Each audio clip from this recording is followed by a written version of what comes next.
Could a new job be blooming for you this spring? Here to invite you to the 2015 Spring Job Fair hosted by the Southwest Florida Hispanic Chamber of Commerce is Veronica Culbertson, the Chamber's president and CEO. Good morning. Good morning. How are you? Great to have you back. Thank you. So I said print out those resumes, pick out the best outfit. Is that still how we do it these days? Yes. Like every job fair, the same thing. Yes. Presence is the #1 thing. It's, you know, what, the first impression. You want that professionalism to show? Yes, yes, exactly. First impressions go a long way. Yes, yes. So what can we expect at this job fair? What kind of employers are going to be there looking? We have we have a lot. We have like 36 right now. We have banks like BB&T, wow. Fifth Third Bank, Wells Fargo. We have from the medical industry like we have Lee Memorial Health System. Okay. We have 21st Century Oncology. Fantastic. We have the Cape Coral Police Department, the School District of Lee County. You didn't leave anybody out, did you? Collier County School District. No, so we have many. Lowe's. Oh my gosh, the United States Navy. So all different skill levels you're looking for, exactly. all different professions. Exactly, yes. So what do we need to bring? Are we bringing a copy of our resume? Can we expect to have an interview on the spot when we get there? I would bring some copies, but most importantly, probably contact information, because that day you're making that first impression, and they're going to be noting that. You know, they're going to make their notes, who they're going to follow up with and everything.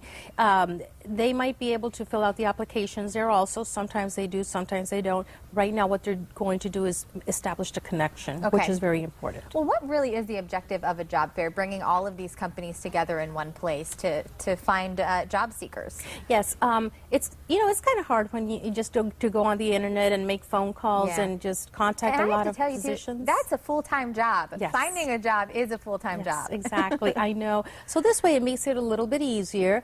You know, those who are looking for people and the people who are looking for jobs, let's put them all in one place, and you know, usually we have quite a few people being hired, so it's a good thing. So if you do have a certain profession, if you're a police officer, maybe a nurse, can you go online somewhere to find out if you have that specific profession that you have to offer?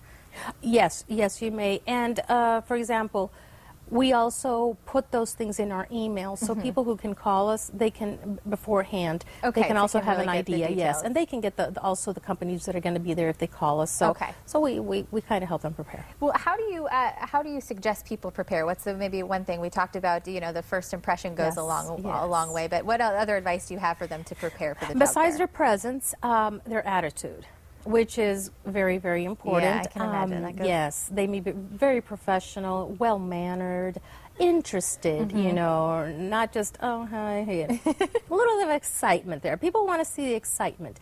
You need to show your skills, show that, because this is your chance to make an impression, so you really want to do the best you can. So, and then, of course, have some sort of contact information with you, and they usually have resumes there. Try to fill it out there, too. Is emails pretty important? I know everybody communicates by email these days. Is it pretty important, I'd say, to have an email in these? Yes. A lot of the internet. Yes, a lot of the employers will only take resumes over the internet. Okay. So, yes. So, and I can, you know, especially if you've been in a field for a long time and you've maybe been out of the loop when it comes to applying for a job, there have been some changes like that. So it is pretty important to have an email and kind of be a little bit computer savvy, wouldn't you say? Definitely, definitely. If you're not computer savvy, you're missing out on a lot. So you have to. Yeah. So this is happening April 16th. It's going to be from 10 to 2. And this is at Hodges University, right? The 2015 Spring Job Fair, Hodges University. That's going to be in Fort Myers. And it is free to the public. So no cost to you, just hopefully you're going to end up making money after you come out to this fabulous event. And what have the past events been like? Oh, pretty big turnout? Yes, very big turnout. It's a lot of people, not only Hispanic, not only Spanish speaking, but also English speaking or bilingual. Everybody goes there. It's very diverse. So it's not only for one for one group. Something for everyone. For everybody. Veronica, thank you so much. Thank you so much for being here. Yes. We'll go ahead and send it over to Carly. Spring is in full swing, and up next we have ways to refresh your recipes while still watching your waistline. But first, a look at your Fox forecast and news headlines.